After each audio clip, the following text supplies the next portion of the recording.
rise for the pledge, please. I pledge allegiance to the flag of the United States of America and to the republic for which it stands, one nation, under God, indivisible, with liberty and justice for all. Thank you. Approval of minutes. Monthly meeting, July 10th, 2025. Second. Second. All in favor? Aye. And I vote aye. Committee reports. Conservation Board. I was not able to attend the Conservation Board meeting, and Bob, I'm not sure if you were. I couldn't make it either that night. So I will file a report based on the minutes. And they probably don't have anything in August, right? They don't. That's right, yeah. Right. Recreation, Judy. The Recreation Committee met last Tuesday. Their camp is full and they're very active and busy with camp. And I just wanted to give an update on the pavilion. The Friends of Philipstown Recreation informs me that they hope by Labor Day to have it completed. And Mike Monteleone is working on it. They have a new plumber, Jason Leonard, who he recommended. He stepped in. There's a deposit for the plumber to install the fixtures, which they have, and they're getting toilets. So hopefully by the end of September, early October, there can be a ribbon cutting and some kind of celebration about the pavilion. Sounds good, thank you. Sorry, Philipstown Hub. Philipstown Hub is sharing information about International Overdose Awareness, Honoring Lives Lost, which occurs on August 28th. Anyone is welcome to participate. There's full event information. You can go to the Philipstown Hub website, and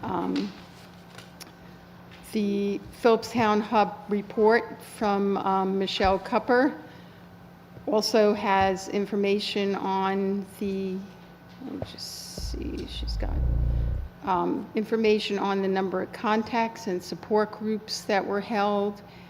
And throughout the summer, Michelle met with Tracy Prout, the Director of Impact Psychological Services, about partnering and planning out a workshop for parents in the fall, how to navigate IEPs, 504s, and testing for their kids. She met with Julia Sniffen, the principal of Haldane, on fall programming. She's met with the Opioid Resource Network. She's met with Assemblywoman Dana Levenberg. She's met with the Hudson Valley Shakespeare Festival. She's really been very busy meeting with people out in the community, the Caregivers Task Force in Carmel, and the Bridge Alliance Steering Committee. The Hub also heard from Dana Levenberg's office that they've been awarded $15,000 in a budget initiative grant. And over the summer months, the Hub's next adult grief and loss support group will meet virtually on July 20. Well, actually, that's July. This is August. That was not correct. But I do want to share a personal story from the Hub that a participant on the You Matter line continues to receive weekly check-in calls from the Crisis and Community Service Coordinator, providers for therapy and medication management, where researchers shared with the participant, and they followed up and connected the participant to the resources. So they continue with the medication management, and updates are provided as they're available. And one of the quotes from another participant was, "Talking to the Hub each week has helped me to see through bouts of social and winter isolation. Knowing that there's someone who cares about how I'm doing can refer me to local resources is invaluable." Please reach out if you have any questions to the Hub, to Michelle at philipstownhub.org. Thank you. Thank you. And thank you to the Hub, and Michelle obviously is putting the time in that we expected her to. Thank you. Planning Board. Okay, I attended the Planning Board meeting July 17th. There was only one item on the agenda, and this is new business. It's Michael Saputa, Fort Cliffside Court Garrison. It's a minor site plan. It's a special use permit. The application is seeking approval of construction of a multi-level water feature in a year-round designated take advantage of the property's natural slope. It's going to be a cascading water pool is what he's looking to do down there. Expected actions, they gave their first presentation to the board. The board classified as a minor project and a type 2 seeker action, and they're going to do a site visit on August 17th at 9:30. The meeting was adjourned 7:55. That's got to be the shortest It planning has board the meeting in the shortest past report. 10 years. Yes. Zoning, Megan is not here this evening. She will be giving us an update when she returns from vacation. Highway? Highway, submitted by Adam Hoteling, Highway Superintendent. Report for July. Highway crews continued this summer work with grading basins, cleaning up and mowing. Drainage work and paving continued on Barrett Pond Road. There are approximately 25 phone calls and emails sent to the Highway Department this month. Approximately $20,500 is spent on vehicle maintenance. I stopped by the job they're doing up there on Barrett Pond Road. It was a pretty big pipe they had to put in, long distance. So anyway, it looked pretty good. So thank you, Adam and his team, for everything they do this summer. Appreciate it. End the report. Thank you, Bob. Building and land acquisition, I don't have anything other than, I did speak with the engineering firm, I'm sorry, it's not Han Engineering, it's LaBelle Engineering. Labella Engineering, who has been retained by Garrison Institute to do the evaluation of the water tower at the rec center. They were assisted by Alpine Painting, who is a tank specialist. That's all they do is these water tanks and those type facilities. I did get in touch with Willie McGaffrey, who is the representative from Garrison Institute. It has been determined that the tower is, in fact, owned by Garrison Institute, so they will be able to solicit prices for, well, first of all, we're going to do an analysis with the engineering firm. They're going to do a proposal for an analysis, and then once we get that back, we can decide on, you know, where we go from there. If the tank is, the thickness of the metal is acceptable, they're thinking to just restore the tank, restore the piping that we've described as has some issues. And the other consideration would be it currently holds 86,000 gallons. The biggest demand we've ever had on that facility is 50,000 gallons in one day, and that was the day there was a house fire on 9D in that area, and the fire department drew water. The average usage is under 10,000 gallons a day, even when Garrison Institute is occupied. So the thought is to drop the level of the tank from 86,000 down to maybe 40 or 50,000 gallons. This will take a tremendous amount of weight off the structure and enable it to sustain. The painting specialist said that these things can literally last forever if they're maintained properly. So that will take place. Like I said, I spoke to Willie today. He's going to ask Labella to put together a proposal, and once we get that, we'll be able to share our portion of the cost. But again, it's so much cheaper for a private company to do the work than us to do it because of all the red tape involved. So, Johnny, is the red storage tank still down here? no, it's gone. Cody took It's it all out. gone. Okay. Yeah, they're all gone. We're back on the tank. It's filled to the capacity, and knock wood, there's no leaks. issues. No issues. So I almost hate to say Stays it. that way. Cemetery Committee, Megan is not here this evening. At this point, I'd like to move to go into a private session to seek counsel advice. Could I get a motion? So moved. Second? Second. All in favor? Aye. And I vote aye. We'll be right back.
motion to resume the regular. So, John? yes. Need a motion to resume. Motion to come back into session, please.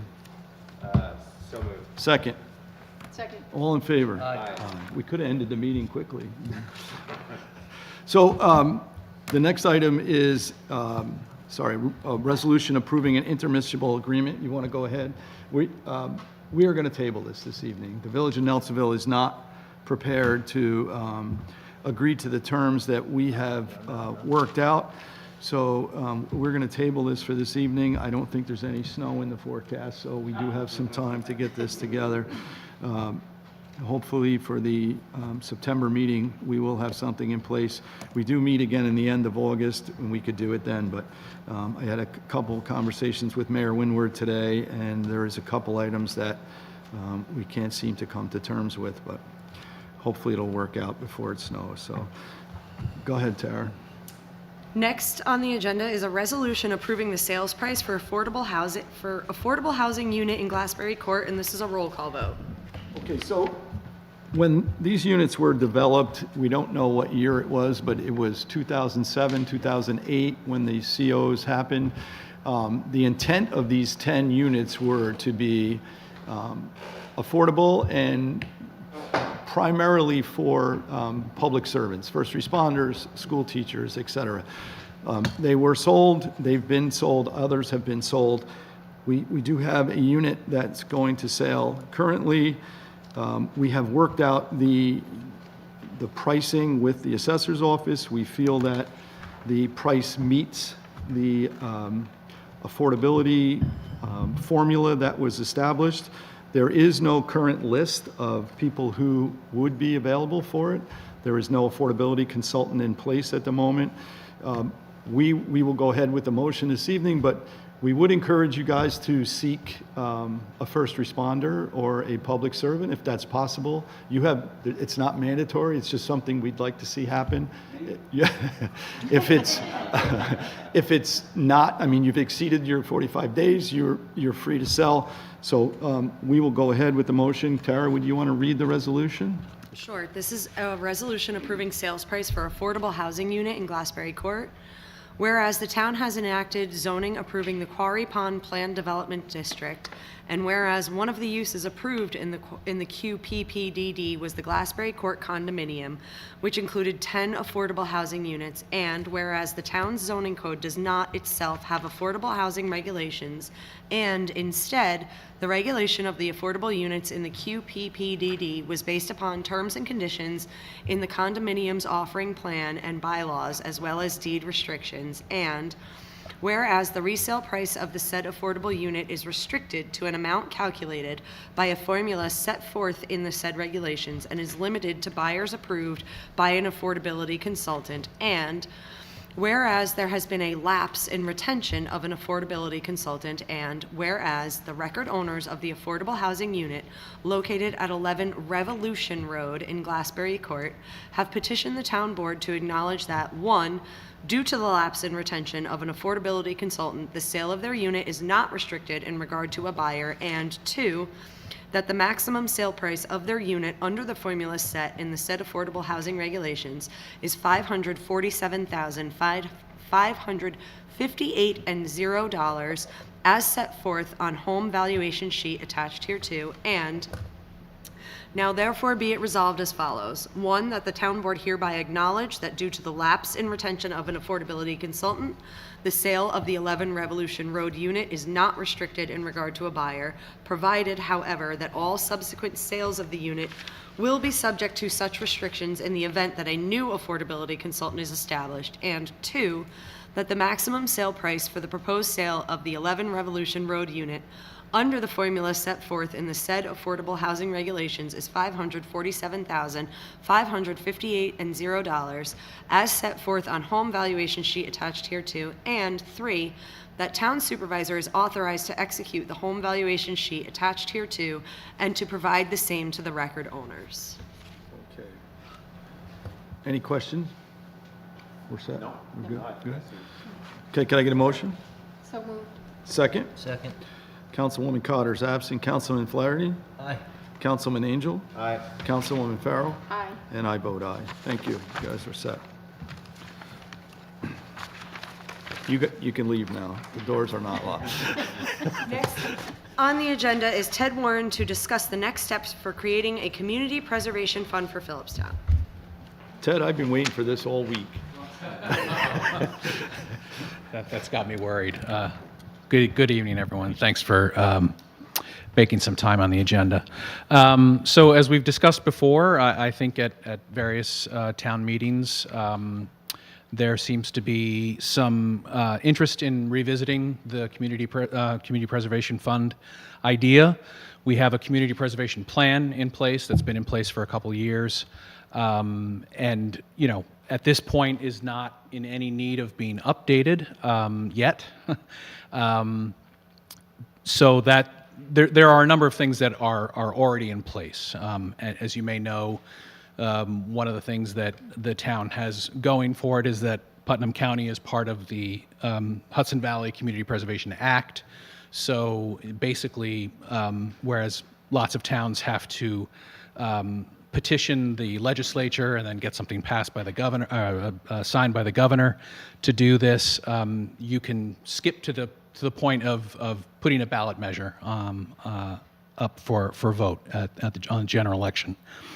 The question really, in my mind, is you'll recall that when we were last sort of looking very closely at this, we commissioned the Trust for Public Land to do a public opinion poll about it. And if you'll recall, the results were were not great. There was a lot of ambivalence. Yeah, it was, and I think that's why we're all sort of here tonight, is realizing that things have changed. We're out of COVID. It seems like that some of the dust has settled from other big projects facing the town. So it makes sense to talk about this again, especially since you've got that CPP in place and ready to go. There's a lot involved in putting this on the ballot. It's basically, it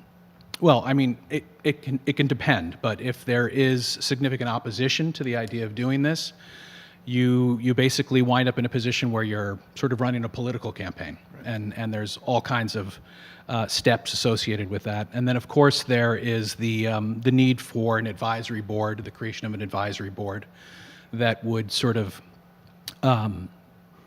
be looking at the town's open space priorities as expressed in the community preservation plan, and be advising the town board on that as time goes by.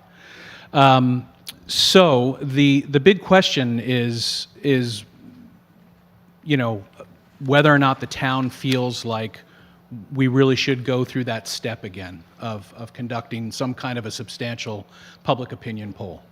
It's easy to think, well, maybe we could have a bunch of public workshops and have people come in and sort of advertise things around town. My only concern about that is that you tend to get the people who are a little more civically engaged and active and interested, and you might be missing certain voices in the town. And conducting another opinion poll would be the more thorough way of ensuring that enough of the town is on board. The good thing is that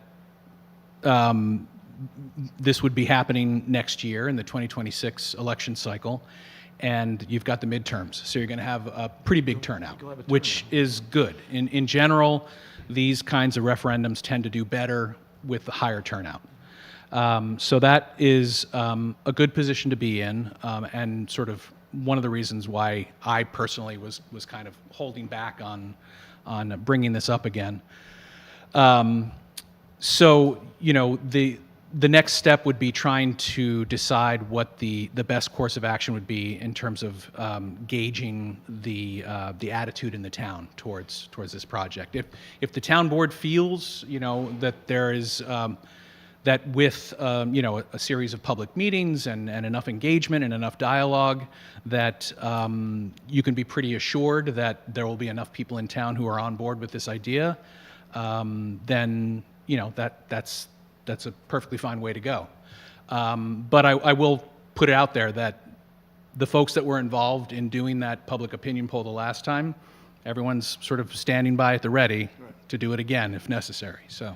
Well, first of all, could you just give a brief description again to update people as to exactly where that, and I hate the word tax. Sure. It's more of a fee. Yes. And how it would be structured and where it would come from and how. Yeah, so because Putnam County is in the Hudson Valley Community Preservation Act, the towns within Putnam Valley are able to create and assess up to a 2% real estate transfer tax. It doesn't have to be that much. It can be less, and different towns have done it in different ways. If you look at towns down in Long Island, which of course is not part of the Hudson Valley Act, but they've gone full 2% and brought in tons of money, but that's a very different housing market. So that would be the basis you basically have that control over how much you want to tax. Like the town of New Paltz, they kept theirs, I think, at 0.75, I believe they did. It's paid by the buyer, not the It's seller. paid by the buyer, not the seller. It's a one-time fee, Right. paid by the buyer. The exemption for this fee is basically tied under the Hudson Valley Community Preservation Act. It's basically tied to the median home sale price for Putnam County. In some areas where the town has enacted their own legislation, they have a little more leeway in what they can do in that realm. But so, yeah. So is that exemption if somebody is buying a house that's below the median home price in Putnam County, Right. then they're exempt from paying that real estate transfer tax? Correct. Okay, So, thanks. So that median home sale price for the county, everything below that, would not be affected. And then once you get above that, you're taxing the whatever percentage the town were to set. You'd be taxing just that amount that is above the median home sale price. So the median house is, say, $500,000, and I Right. buy a house that's $700,000. I'm only paying the part on the $200,000. On the 200,000, exactly. I never knew that last time. I didn't know if that was part of it. Anyway, that's very good to know. That's Yeah, a big yeah. difference. And of course, median home sale prices in Putnam County continue to go up. And last year, I think it was $530,000. Yeah. So, and it will no doubt be higher this year. So that's a factor as well. Let's see what else I can. The other thing, there has been several parcels that this fund could have really secured for conservation protection. Right. I can think of several Right. very recently that were purchased and assisted to protect, watershed, protect scenic areas. So I think the time is right. I think the attitude, house sales are, screaming in the town of Philipstown. It seems like everywhere. But I think that I would be in favor of certainly polling again and then trying to do the timeline to work for the 2026. Yeah. And this is the right time. So the polling will take some time, right? And then you really want, again, it might not be as much of an issue here in Philipstown, but in other towns where there's been significant opposition, and that opposition typically comes from the New York State Association of Realtors, towns have needed about a year to sort of run a campaign that involves PR and marketing and setting up funds so that they can solicit donations to pay for these campaigns. I don't know that it'll come to that, but that has happened in other towns. So it's good to have that time. It's good to have that. One question, and I think we never addressed this last time. Would the villages be part of this? The villages are part of Community Preservation Fund. Yeah. It would be. So Yeah. if there's a sale within the village boundaries, it would still apply to this fund. Right. So the board, and then I remember that we would have to set up a board of directors that would oversee Right. the distribution of funds and regulation of the funds, investment, I'm sure. Yeah. So we would probably have to select, one from a distribution. Yes, of- so that would obviously be at the discretion of the town. Right. The town board, but that is a great suggestion. You Right. want all your stakeholders in Right, any in incorporated, place. any villages to be a part of that, yeah. For this polling to take place, is there a fee or anything like that? Does it cost anything? I'm sorry, To do the, oh, do the polling, oh, yeah, so last time, yes, there was an expense associated with that. It was, basically HHLT handled a lot of that. We sought grant funding for that. There was some help from the Trust for Public Land who do this sort of thing. They spend a lot of. We're hoping it's going to be similar this time. Yes. So, yeah, when I said that the same cast of characters are sort of standing by at the ready, that's sort of what I meant, yeah. That's good to hear. Yeah. Ted, is necessary. I mean, you made the point that it's a ballot referendum, so it's a campaign. It's a large scale campaign. Who oversees that campaign and does the work on the ground? So that's a great question. I'll agree to that, John. That's a great question January because 1st, because your advisory board, that's more of an official municipal function. But when it comes to the whole campaign, you really do need a core of volunteers. And we have a group of people that were involved in the writing of the community preservation plan. I think they were called the Community Preservation Plan Task Force. We could sort of go back to those folks, dip into that pool of people. There's probably since then people who have moved into the community who might be very interested in these sorts of things, or people that have been here for a long time who just didn't, weren't a part of the planning, who would be interested in conducting a campaign like that. Here's the $1 million question. Would the land trust, would the Hudson Highlands Land Trust be an anchor institution in that sort of campaign in terms of soliciting grant funding and overseeing? Of course. So okay. Of course, yeah. Thanks. Yeah. These helping towns to have this ability, to have this flexibility, because when you look at the financial pressures on towns, especially in New York, where lots of towns are, I hate to say it, school poor, school district poor, there's just not a lot of money to play with when it comes to an opportunity that might come up where, either an opportunity or a threat, a piece of property that, if developed, is going to contribute to flooding, if developed, is going to potentially damage your drinking water source, things like that. So it's important to us to offer. And to us. Yeah. It's a great partnership, as always, with the Land Trust. Yeah, absolutely. And it's appreciated. So, Yeah. I mean, I am certainly in favor. I don't know what the timeline would be to start the process. I'm sure you are prepared. I've just sort of been waiting to pull the trigger. So, yeah. Does any questions from the board? I'm going to join John and just say I'm fully in favor of it. I mean, it's being paid for by the buyer. It has protections for around affordability for the bottom half. It's creating a fund to keep the community beautiful and preserve it.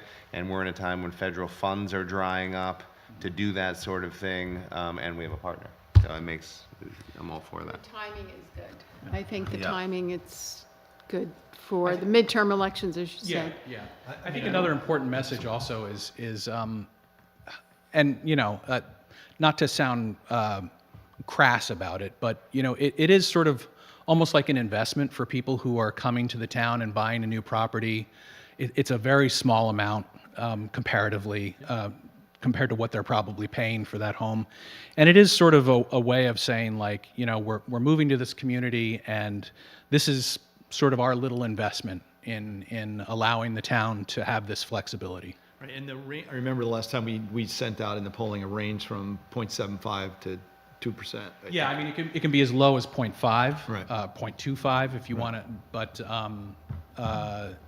and then there's also in some towns where once you pass that median sale price, there are examples of towns where, as the price of the home goes up, the percentage goes up as well. Yeah. So you'll present some options Yes, to yeah, us, and yep, then, absolutely. and then We can that present all will kinds of decide options. what to circulate. Is that the way the plan would work? Yep. So when would we expect to see you again? Well, I'm headed off on 2 weeks of vacation, but when I with us? when I get back, we can get to work on it. So we'll expect to see you in September, I'm assuming. Sounds good. Okay. Yeah. Any other questions? Does anybody have an issue? I mean, I think No, we're I'm in supportive favor. of it. I think Yeah. it's aligned with our goals, too, course. as Yeah. a town, our Yeah. preservation goals. Yeah. Thank you. And ultimately, the decisions would be made by a board of our peers, people that, not us, it's going to be people selected. I mean, we would do the selection, I'm assuming. Yeah, and one of the things that I've seen happen in other towns is at least one member of the planning board has been appointed. Again, that group of stakeholders you're sort of pulling from different. Important to get North Highlands, Continental Village, to both Right, of the right, villages. yep. And Garrison, Yeah. somebody from each of those. Yeah, your hamlets and your villages. Yeah. And then you have a unique set of eyes for each area, too. Right. All righty, thank you. Thank you. Sure. Thanks, sounds good. Thanks. Next on the agenda is a resolution approving the submission of local laws in final form by all means permitted under Municipal Home Rule Law, Chapter 20. And then this is a roll call vote. Steve, do you want to just give a brief description of this? Sure. This is a very technical matter. Came to my attention through the Association of Towns. The procedure followed under the Municipal Home Rule Law for enacting local laws includes a provision that states that the law has to be on the desks of the legislators, that's you guys, at least 8 days prior to the date that you vote on it. Well, you don't maintain desks, that I know of anyway, at Town Hall. So what happens is either you get physically handed a copy, which is authorized by the Municipal Home Rule Law, or you get mailed by U.S. mail a copy. I don't believe we do that, but it's the other authorized way. Or thirdly, you can have it emailed to you at your official town email address, and it has to be, again, 8 days before the vote. The law has a quirk in it, that's Section 20 of the Municipal Home Rule Law, that says the first two means, physical delivery and U.S. Postal Service, are the only two as-of-right means of providing a local law 8 days prior to the vote on it. You can, if you wish, as a town board, authorize submission of local laws to the town board members by email. However, it requires a vote of the board, and it requires a unanimous vote of the board. Since Megan is not here tonight, I'm afraid that you're going to have to hold off on this resolution. So we'll table this. Okay. Yeah, my advice is that, from now on at your reorg meeting, just include this resolution, and that way it'll be covered. I've never heard of anyone challenging enactment of local laws based on lack of a resolution saying they could be emailed. I think it's a highly technical point, but that's what the law says, and it's best to conform to it. So you should table it this evening, and then next time you have, just keep putting it on until you have a full board. Could I get a motion? In advance, too, via email? I beg your pardon? Is it also 8 days in advance via email? Yes, but what happens is you introduce your local law and you set the public hearing 30 days, it's your next monthly meeting. You don't do it usually only 10 days before. So you have the local laws 30 days in advance of voting on them. It's really not a problem. But, this covers a potential technical issue. Okay, can I get a motion to table this until Megan? Second? Second. All in favor? Aye. And I vote aye. Next is a resolution appointing a new member of the planning board. So last night, the three of us met with 4 incredibly qualified candidates for the planning board. I was thinking about it a good part of the day today. I am not in a position to make a decision yet. I think we should think about it. Maybe at the August meeting, we could make a selection. The other thing is, I think maybe we should bounce it off of the chair of the planning board. I Yeah, think it couldn't hurt to help could, get yeah. his input. He may know some of these people. The thing about this town, we solicit people for the planning board, and we had 4 candidates that, the resumes look like they could be the president of the United States, honestly. That it's an incredible community we live in. They were all fantastic. I was like, no, this guy, and then this lady, no, then this one. I think we should think about it a little longer. There is an opening on the conservation board as well. 2 of the candidates said that they'd be. Yes. Yes. 2. they do. 2 said that they would be willing Right. to accept the Conservation Board position. So, you know, we could kill two birds with one stone. So I think, I mean, unless somebody thinks differently, I think the best thing would be to just table this for this evening, and they're okay. I'd like to bounce it off Neil. I'm sure you guys could reach out to Neil and. Yeah, I can reach out. He's on vacation right now. And there's no Coming back. urgency. No, with- I think they're Well, meeting. we're okay.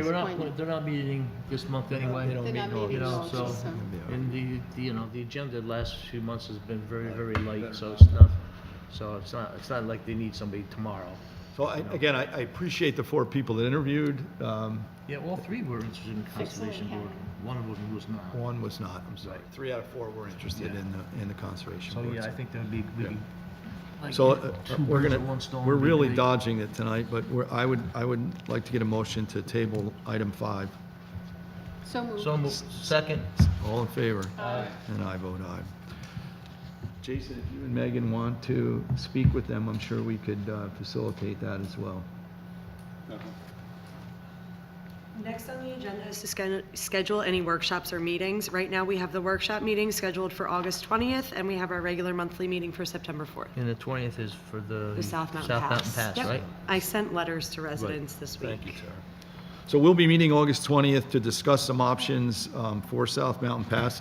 Steve, I will reach out to you in the meantime, just to go over some thoughts that I've had and some thoughts that have been presented to the town, some reasonable, some unreasonable, but we need to come up with a plan for South Mountain Pass. It is constantly being eroded, and there is always, of all the roads in the town of Philipstown, I think that is the biggest one at risk to become a commuter bypass road. So without a doubt, if that were made to be a overly comfortable road to travel, that I think it would be utilized by a lot of people avoiding the goat path. And currently, the goat path under construction is even more or less desirable to use, and South Mountain Pass is more desirable. So there is a balance there that needs to be met, and that's why I'm looking to meet with the residents and just try to come up with a consensus of what the feeling is, what's reasonable for the town to A, maintain, and to present options for limiting traffic. So we'll have that meeting August 20th, and I hope we get a turnout from the South Mountain Pass residents. I'll just thank the town and you, Supervisor, for holding that meeting with residents to kind of get a sense of what they would want. Being a South Mountain Pass resident, I can verify that it is a major commuter cut through, and at times it looks like, you know, standing traffic on it. Yeah, Designed for that. yeah. No, by no means. But- Yeah. And on the other hand, there is erosion that we just can't seem to control. Maintain it, yeah, can't But, control. you know, and we've had a number of residents complaining about that. I mean, and they're there grading. I've said this before, the residents on that road are on a first-name basis with our highway crew because they're out there, you know, almost on a daily basis. So, and they do their best to maintain it, but the storms and the material that, you know, that we can purchase locally is not the best, but it's what we have to use. So I look forward to that and an open discussion with the residents of South Mountain Pass. Any other meetings we need to schedule? Nope. All right. Everybody else is off in August except for us. Planning board. Next, Zone. sorry. Go ahead, sorry. No, that's right. Next on the agenda is the Code Enforcement Monthly Report, and this is for August. The total fees collected was $30,423.72. There were 28 total permits issued, 1 addition, alteration, or repair to residential buildings, 1 addition, alteration, or repairs to commercial buildings, 26 all other permits. There were 37 certificates of occupancy issued, 3 stop work orders issued, 16 inspections of commercial occupancies, and 3 inspections of buildings with 3 or more dwelling units. So, as you can see, we're upping the commercial occupancy inspections and the alternate inspections, thanks to, you know, our hire that we have on the road now jointly with the town of Putnam Valley, John Green. He's been hitting it hard. I met with him one day. I don't know, Bobby, if you... times, yeah. He's been out there getting the job done under the guidance of Greg. Of course, my appreciation to both of them. They're getting the place in order. There's been a backlog because we haven't had a part-timer. Now we are sharing him with the town of Putnam Valley, and it seems to be working thus far. I haven't had any complaints, so that's always a good thing. I know we're way behind on those fire inspections, so now you Yeah, can see so they're we're definitely catching up. catching up. Yep, yep, thank you. My thanks to the building department, Cheryl, and to Linda and Greg and John. Next on the agenda is any other business that may come before the town board. Okay, so I want to have a discussion about a letter that I've requested the town attorney to draft in reference to the Fjord Trail project. I have it here somewhere, I'm sure I do. You have it, Tara? I have it. Where did I do it? Oh, thank you, thank you. So I've had several meetings, you know, they call it the Breakneck Closure Committee, which I attend on a regular basis. Bobby attended with me last month. We have had a couple meetings with state parks in reference to, you know, the Breakneck closure. From the beginning, I had suggested that Dutchess Manor be opened and the parking be opened at Dutchess Manor prior to closing the Breakneck train station and eliminating the parking north of the tunnel. The timing just didn't work. You know, the original intent of the Fjord Trail was the Breakneck connector, and that's what they're focused on. And I get that. So, but I think there has been a safety issue that has come up. If you travel 9D or Fair Street on the weekends, even during the week, there is a lot of people that are walking from the village of Cold Spring to the Washburn Trail parking area to access the trail system.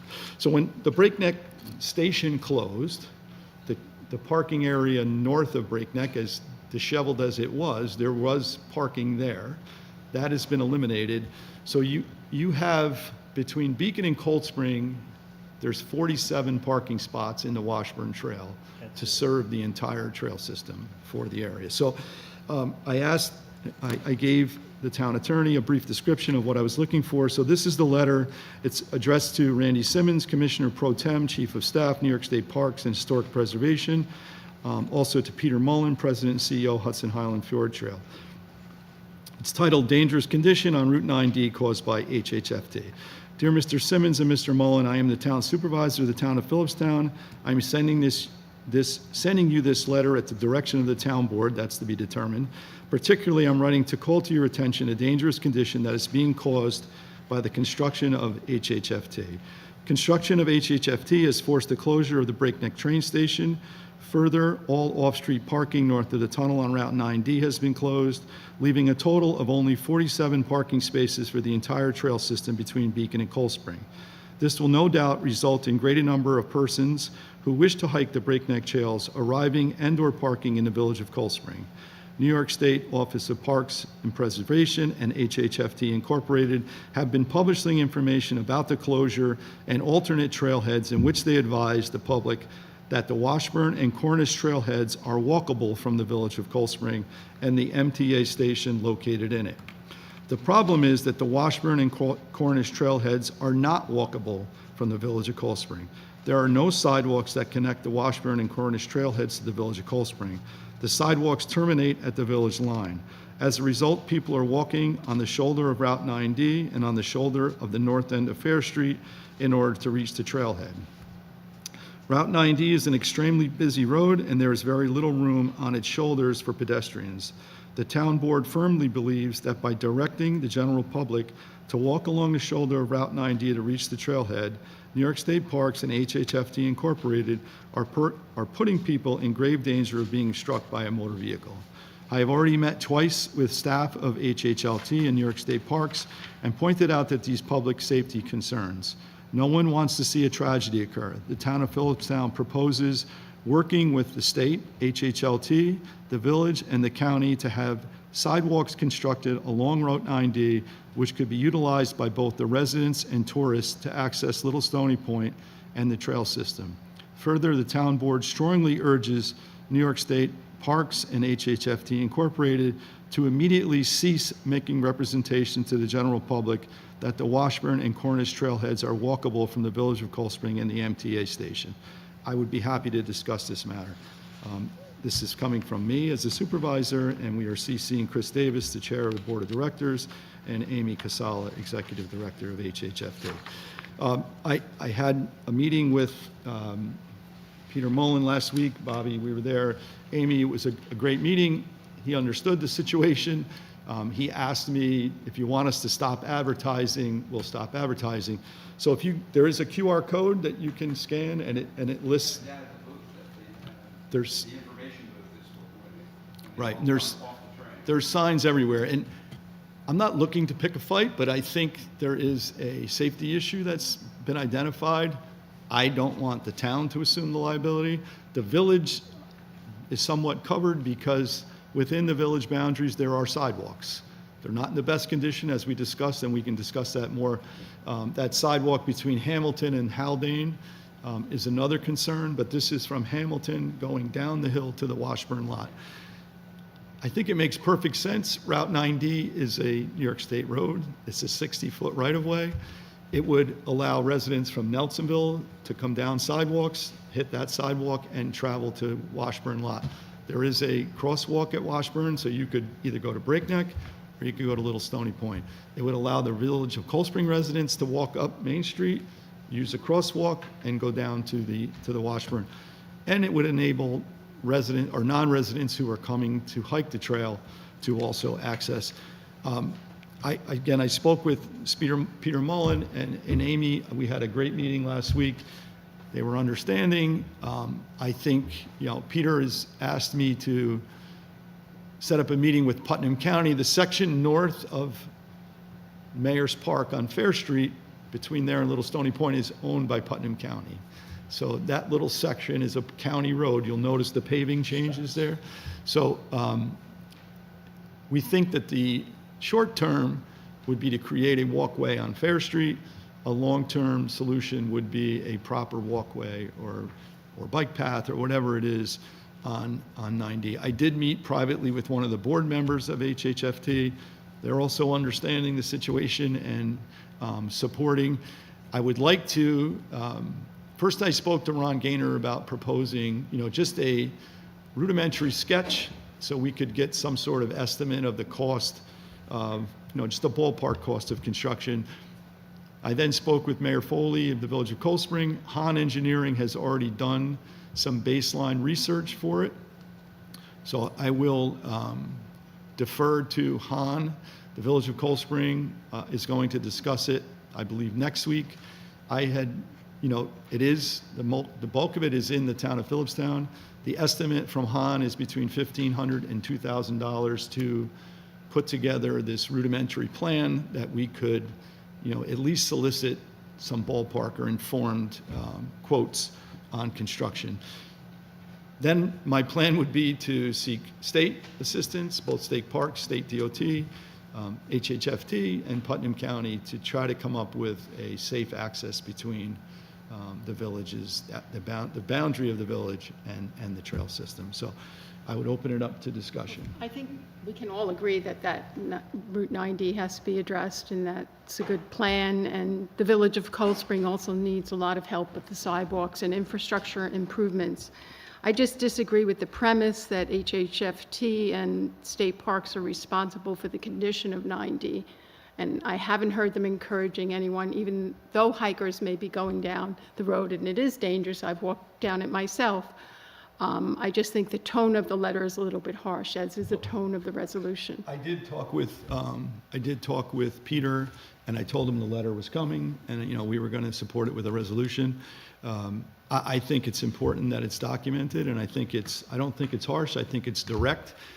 There are several publications. There's the QR code. It comes up with walkable from the Village of Cold Spring. There's posters in all of the stores in Cold Spring. I took a picture of one at main course today, and there's also, Tara, do you have the palm, there's like a palm card? That's being, a palm card that's being circulated. And it's, if you look at it, it says walkable, alternate trails that are walkable from the village of Cold Spring. But it doesn't say they're directing people to 9D. But what, They're how not. how else would you get there?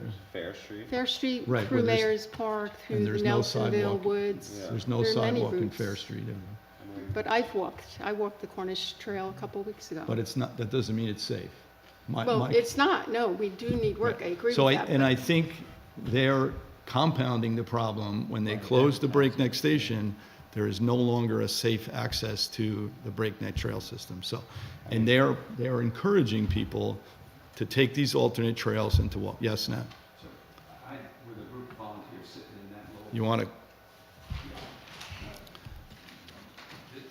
this time, speaking on behalf of the volunteers in the visitors information booth at the base of Cold Spring, and that we probably get the request 50 times, if not 100 times, on a weekend. The people get off the train and they say, how do we get to the trails? And we say, well, it's easy. You just take the second street up, which is Fair Street, and just keep on going.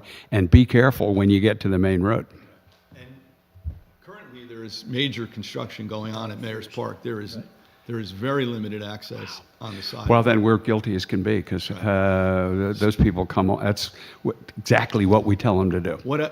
Peter asked me when we met, do you want me to stop advertising? And at that point, I said, that's really not my decision. But what they're going to encourage, what I would suggest they encourage is people to drive to Washburn. However, there is a limited, and the fall hiking season, I mean, the numbers are down. Amy had numbers last week and she presented, the numbers are down, but you're closed the majority of the trail system, you close the train station, the numbers are going to drop. And I think the excessive heat we've had has reduced the It's been very hikers. manageable. The fall, and I think the fall is going to be the fall again, and I think you will have a steady stream of do too. people walking the shoulder of the road. I don't want to take responsibility of them advertising, and I'm not being accusatory. It's not something that they created, but I think the promotion of walking these alternate trails is going to compound the issue. So, thank you. I think the only point I would make is that I definitely agree with the supervisor's proposal to really work on that safe corridor 9D. I think we all do. I do think also that this palm card and the posters are dumb. They were a really bad decision by the Hudson Hollows Fjord Trail. So I agree with that. But a dumb decision, I think that maybe this letter and the resolution doesn't exactly capture it. I think it's worthwhile to point out that this approach is not a good approach. But for example, before Tara, gave us these examples, which was really useful, because there's so much information coming out, I was looking for it, and when I looked at the Fjord Trails press release and the Parks press release on the breakneck closure, which is what all the newspapers picked up, what it said about it is the closure will allow for the complete renovation of the Metro North Breakneck Ridge Station and construction of the Fjord Trails Breakneck Connector and Bridge. The new Breakneck Connector Trail and pedestrian bridge will provide hikers with an alternative to walking on the dangerous and narrow State Route 9D to access popular area trailheads, and will create cohesive access to and from the Breakneck Ridge train station. So just from that, they've put out information that also acknowledges how dangerous it is to put people along that State Route 9D. So I agree that it's a good move to make them aware that this is not a good idea, these palm cards. But I would just say that the one thing I think that this resolution I don't agree with about it, and I agree with most of it, is this sentence that says, whereas the town board strongly disagrees with the information published by HHFT and state parks and firmly believes that this part, by directing the general public to walk along the shoulders of Route 9D, that phrase is repeated a number of times, that they're directing large numbers of pedestrians to use the shoulders of Route 9D. I don't think that's accurate. I don't see anything in any of these publications that say that. I mean, they make the mistake of saying it's walkable, they make the mistake of saying it's from the train station. They don't say, Fair Street is better than following 9D all the way.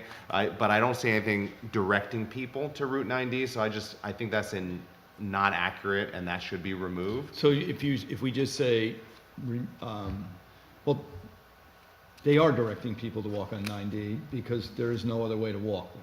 There's no other way to get to Washburn Trail without walking on 9D.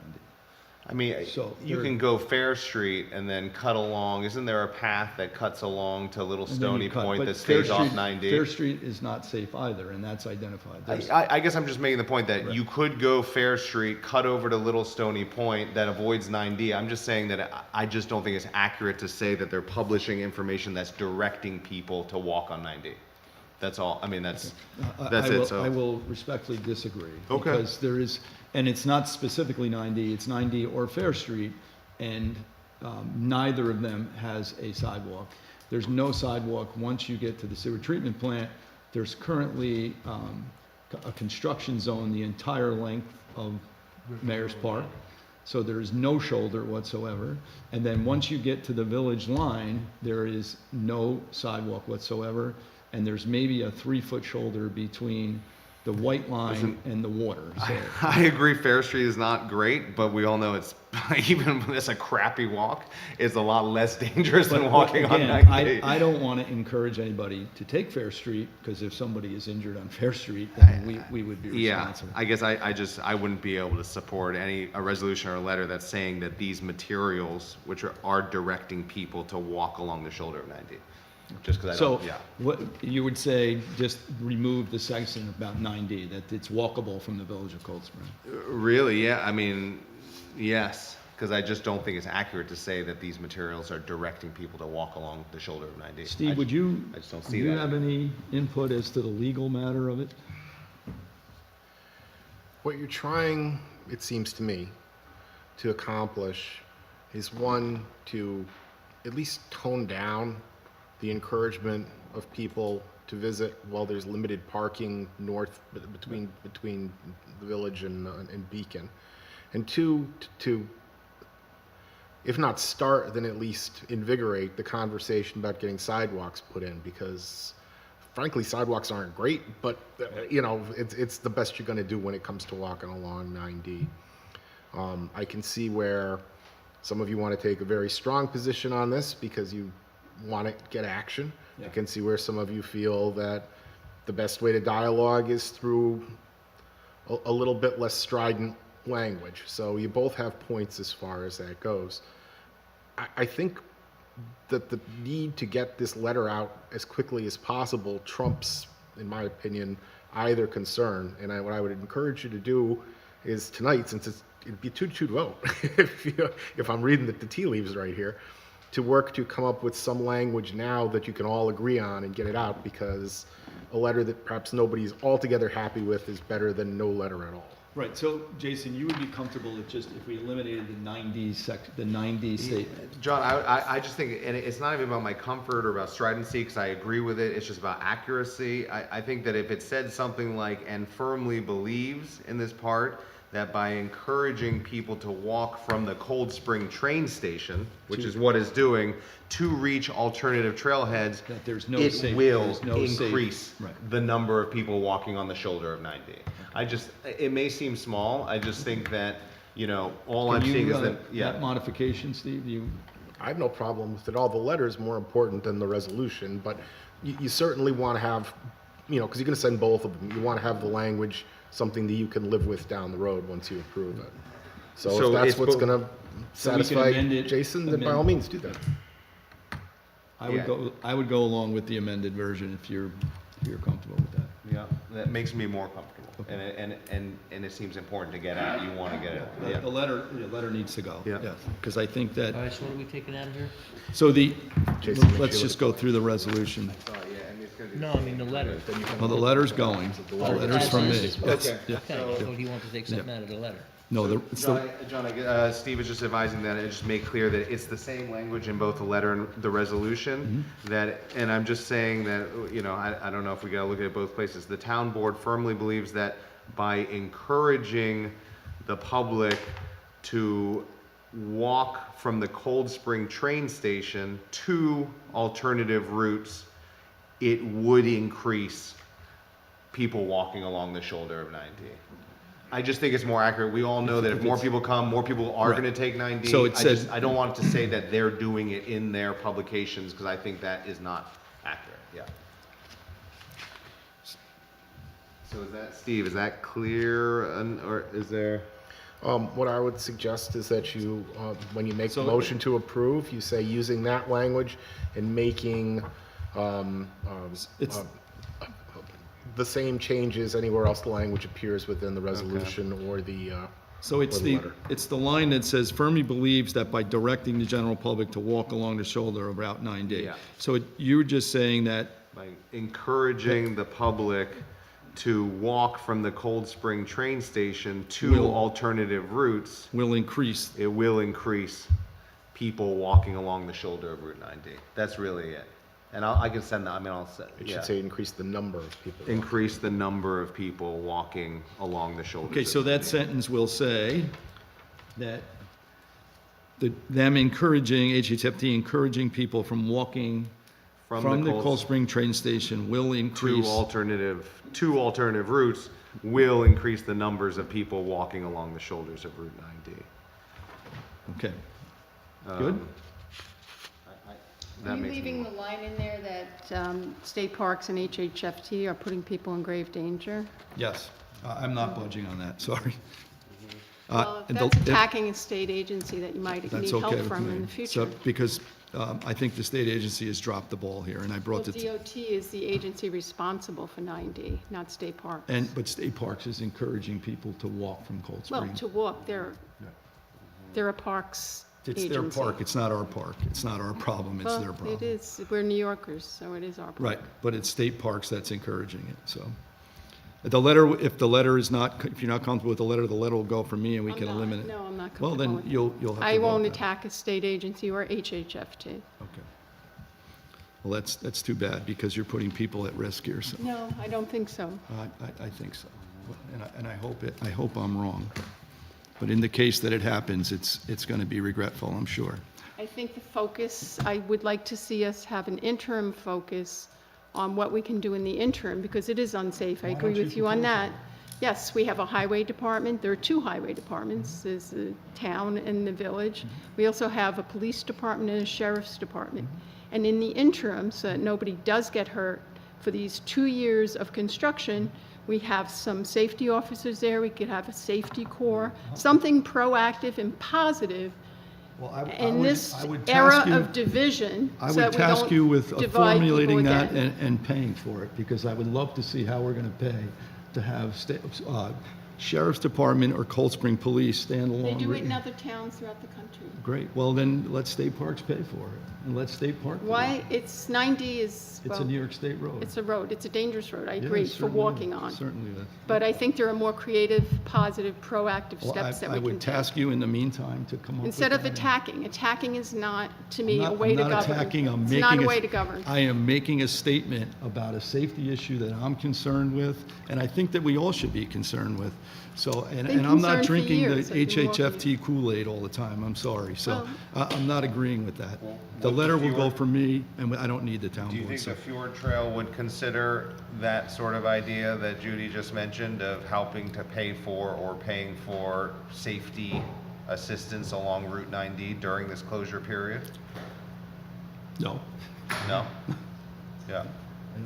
I think there's some progress to have them assist with paying for a sidewalk, which I think that they're responsible, or state parks should be responsible for.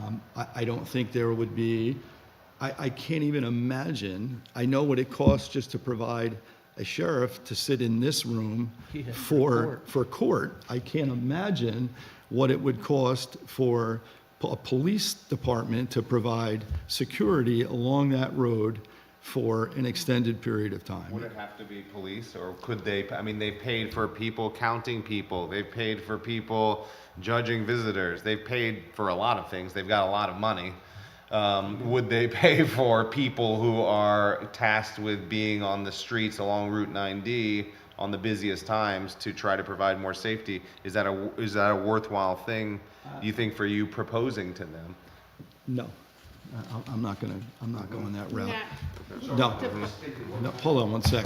No, I don't think it should be my responsibility or the town's responsibility to come up with plans for New York State to create a safe corridor from the village of Cold Spring to there. I don't think that should be they should come up with a plan. It's we have been providing emergency services to this area. We have been doing it for decades, and getting very little back from New York State. They are increasing their coverage. They are increasing their responses. Evan is wonderful.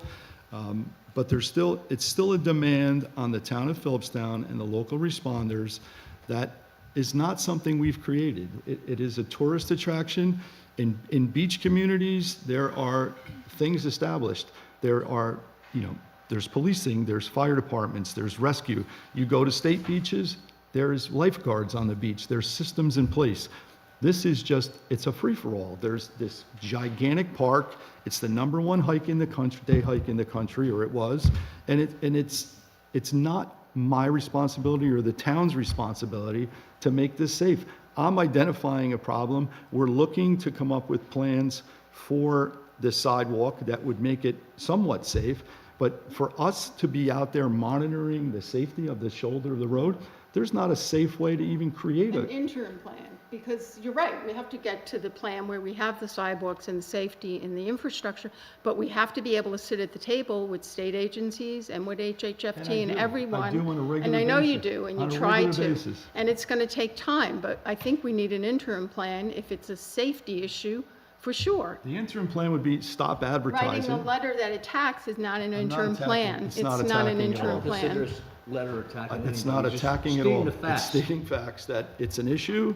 I'm Well, identifying. you met with them, though, and they know I that. met Yeah, with no, them, they were but, very and admirable to and what if we had to somebody were killed tomorrow, who is going to be responsible for it? 9D is a state road. Right, but they have promoted this. I am identifying an issue. They have promoted a unsafe access, and I think they understand that right now. I don't think they understood that when they created these pamphlets that they've circulated all over God's creation, and I'm not comfortable with it. I am not. And it's going to happen. It's not when, it's if. If you look at that road on a weekend, and I can't imagine what the fall is going to look like. I can't, because all of the parking is gone, excluding Washburn.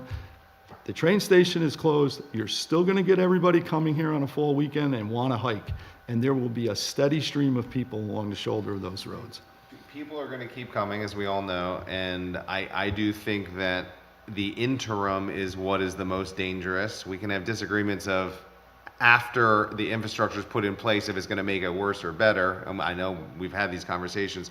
In the interim, if the Fjord Trail is going to advertise people walking, I do think it should be put to them, and John, you're the one with them, that it's their responsibility, or because their mission is to improve safety while people are hiking, that they should come up with a solution to try to make the route to 90 more safe with their resources. Not the town's resources, but I do think it would be worth, look, you're the supervisor, so it's up to you. I do think it's worth bringing it up to them in conversation to say, if you're going to direct people, you're going to put any resources to make it The safe. solution, and it was said, we'll stop advertising it, but it's not stopping people from doing it. It's not going to.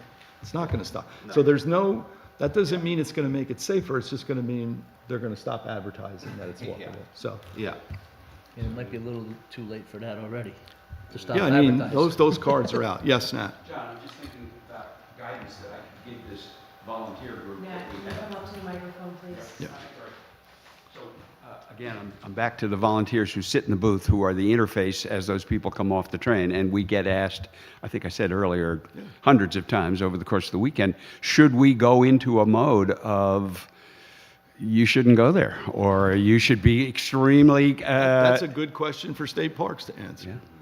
I mean, There is not, in my opinion would be, there is not a safe way to Yeah. get there, no, and other than drive your car to the Washburn lot and park. yeah. That's the only, Or have a designated driver that drops Drop you off the off. people at Get the a cab. hikers and then Get a comes cab. back a couple hours Does later. the trolley go down the there? trolley does. The trolley does go down, but the The trolley's trolley. pretty irregular too, but, Yeah, I don't know. okay, well, we'll adopt In a new my- stance. In my meager opinion, there is no safe way to walk to that trail system. That would be my approach. Okay. Yeah. But I am not the authority. Yeah, but someone's coming off the train, they're not gonna say, oh, wow, I'm not gonna walk down here now at this point. You already came from New But York I City, wouldn't want to they're be going. you if you tell somebody to walk Fair Street. And, that's what we do every day. hey, there was no sidewalk. Right. So I will put it to a vote with the amendment that Jason had suggested, that the letter will be sent. If it's not endorsed by the town board, the letter will be sent with my name on it. I'll endorse it, if you want to put my name on there. I'm Okay. more than happy for that. So can I get a motion to approve the amended resolution for the letter to go to New York State Parks? So The letter or the resolution? Both, okay. Authorizes. The resolution authorized. moved. Out as the Second. resolution. There's no second. Second. With the amended. Yeah, with the amended language. Councilwoman Cotter is absent. Councilman Flaherty. Aye. Councilman Angel. So I vote aye, and again, I encourage the supervisor to ask Hudson House Fjord Trail what they can do to improve safety in the interim. Of course, and I do that on every. I'm sure every you do, occasion. but it's Yeah. good to keep asking. Councilwoman Farrell. I vote nay, and I also encourage the supervisor to speak Of course. about a plan for the interim. And I vote aye, so the motion passes. Thank We you. had that conversation last week with you. We do. We do it on a regular basis. And again, I wish that, I mean, the purchase of Duchess Manor was fantastic. There is an abundance of parking there, and if somehow they could have opened that parking area and created a new trail that could have accessed the Brook Trail, or, I'm sorry, it's not the Brook Trail, it's the Notch Trail. Notch Trail is across the street. If they could have accessed the Notch Trail with a crosswalk, it would have solved that problem. But again, that's in our rearview mirror at this point. So we'll hope for the best. Thank you. Next up is, I do have another letter. have other stuff. I have another letter, which is a whole lot less controversial. So usually, when I get a letter like this in the mail, I'm afraid to open it, but this is something that, and I started reading, I was like, oh boy, here we go. So this is from a gentleman, Salvatore Farenga from Mount Kisco, New York. It's addressed to me, town supervisor. It said, recently, I had a rather stressful week. So being a motorcyclist, I decided to relax by taking a leisurely ride through Westchester Putnam countryside. Unfortunately, I had an engine failure on Route 9D in Garrison, and if that wasn't enough bad luck, it took over 6 hours for a tow truck to arrive to assist me. As you can imagine, it wasn't the day I had planned, and it caused me undue stress and aggravation. But wait, as often occurs in life, there is an upside to this story. While I was stuck on the side of the road, 13 people stopped to offer me assistance. Talk about renewing my faith in human nature. I was taken back by their kindness and consideration. One person brought me a container of water, and another came back to me with a small shopping bag with seltzer, a banana, and some nuts. I just wanted you to know what wonderful people you have in your area, especially those residents who live on Lisburn land, I'm sure it's Lisburn Lane, and Camp Elizabeth. Cherish the citizens you serve. Gratefully, Sal Faringa. And he copied the Highland Current. So I would like to compliment the folks in our community. And again, we never have a failure for people to step up when there is a need. So my appreciation, and I will write back to Sal and thank him. And thank you to the residents that stopped and assisted this gentleman. I He appreciate actually hand-delivered that He letter hand-delivered too, because it got kicked Oh, back 'cause to he him in the mailed it to mail, because he mailed it 238 to, Main yes, Street, he which is- hand-delivered it this week. Where was he from? He's Mount from Kisco. Mount Mount Kisco. Kisco. Yep, yep. He came all the way. That's really from Mount nice. Kisco. So my appreciation to those folks. It's awful nice of him to write the letter.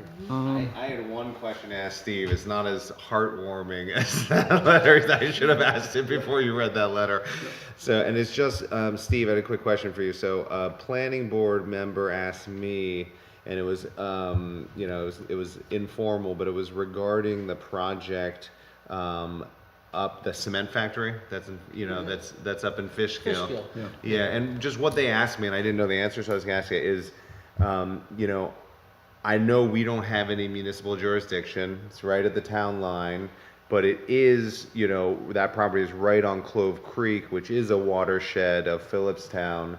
And they were asking me that because I'm guessing the project's gonna have to go through the SEQRA process, even though we don't have any jurisdiction as a municipality, would we be listed in the SEQRA process as I don't know what they call it, not like a community of interest or anything, because of Clove Creek and because of the proximity and because pollution, silica travels, it doesn't stop right at the town line. Is there any grounds to be included as some sort of what do you call it, interested There are agency? two types of Conservation Board has delivered a statement to them. as two well. types of agencies in secret review. One is an involved agency. That's an agency that issues permits for a project. Clearly, nobody in Philipstown is going to be Yeah. issuing a permit. The other is an interested agency, and any entity can say they are an interested agency. All you have to do is send a letter to the lead agency, and you will be included on all of the documents that are circulated in secret review. You do not have any right to comment other than at the public comment sections, because you're not going to be issuing findings on it. You can volunteer comments if you like, but the lead agency is free to disregard them if they don't come at the public comment period. That's about as far as it goes when you are not an involved agency. I know our Conservation Board has submitted comment to the process. And the other thing, I mean, this is not huge, but that Clove Creek does flow north, so the water would be going away from our community, so. That project, that project unfortunately was just given a negative declaration. Yeah, by the Fishkill Planning Board, yeah. Okay. So. A little difference in process. Yeah. I mean, to be fair, there was a public hearing. There was a public hearing that was held open for a long time, actually. That was when the environmental assessment form part 2 was being, the back and forth with the town's consultants. But yeah, it was determined, it was given a negative declaration, and so I don't think that there will be another public, there may be, but I don't think there will be another public hearing. All right, thanks. Yeah, that site was originally 20 acres, and they cut it in half to 10 acres, so they could get through the process a lot faster, is what they did. If you do, I remember maybe 10, 12, there was a huge trailer home proposed for that, like 600 trailers. And the interesting part of that is that's in the Haldane School District. And there was zero control from the town of Philipstown because, It's an interesting area in terms of yeah. It's odd that the school district does not follow the town line, but it does not. Because I can remember it was right when I got on the board that, there was this, the school especially, it was going to be overwhelmed by that amount of additional students. But It's hard to believe that there's still material down there after all that's these been years. going for I know. 50, 60 years. But they closed it there for a little while. Yeah. They closed it for about 5 or 6 years, and then they opened it up again. All righty. Anything else from the board? Just that September 20th is the Hub fundraiser. People want to participate, go to philipstownhub.org. And again, August 28th is the Waterfront International Drug Overdose Awareness Day, on August 28th. What was the fundraiser? The fundraiser is September 20th. And then August 28th, what time is that? That's usually at 7 p.m. because they have the candles lit down by the waterfront. Yes. Anything from the audience? Come on up, Dinky.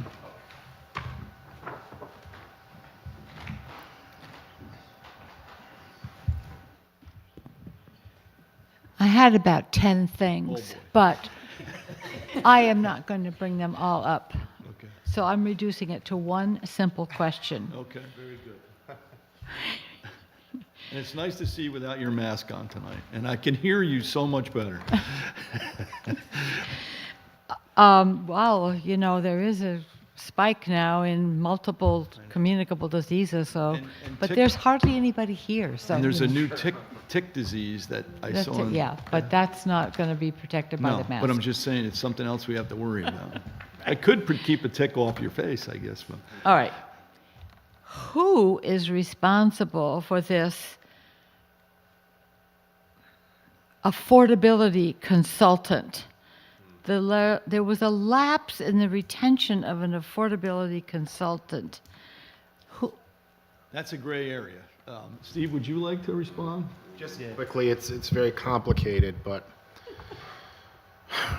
when Quarry Pond was created, it's clear to me from the documents that the intent was that the developer would be initially responsible, and after that, the homeowners association would be responsible. However, the way the documents were written, the developer was responsible for the initial sale of having the affordability consultant for the initial sale of them. After that, it says that the town shall be solely responsible for designating solely responsible for the designation, retention, I forget what the exact word is, of the affordability consultant. And that leaves kind of a gray area, as John indicated, as to whether the town gets to say, that's the entity that approval power, if you will, that's the entity who you have to hire as the affordability consultant, or if the town is responsible for actually hiring them. So this is something that needs to be sorted out between the town and the homeowners association. We're not there right now, but to answer your question, it's not altogether clear from the documents. The one that we motioned tonight, we did assure that it followed the formula for the affordability for that unit.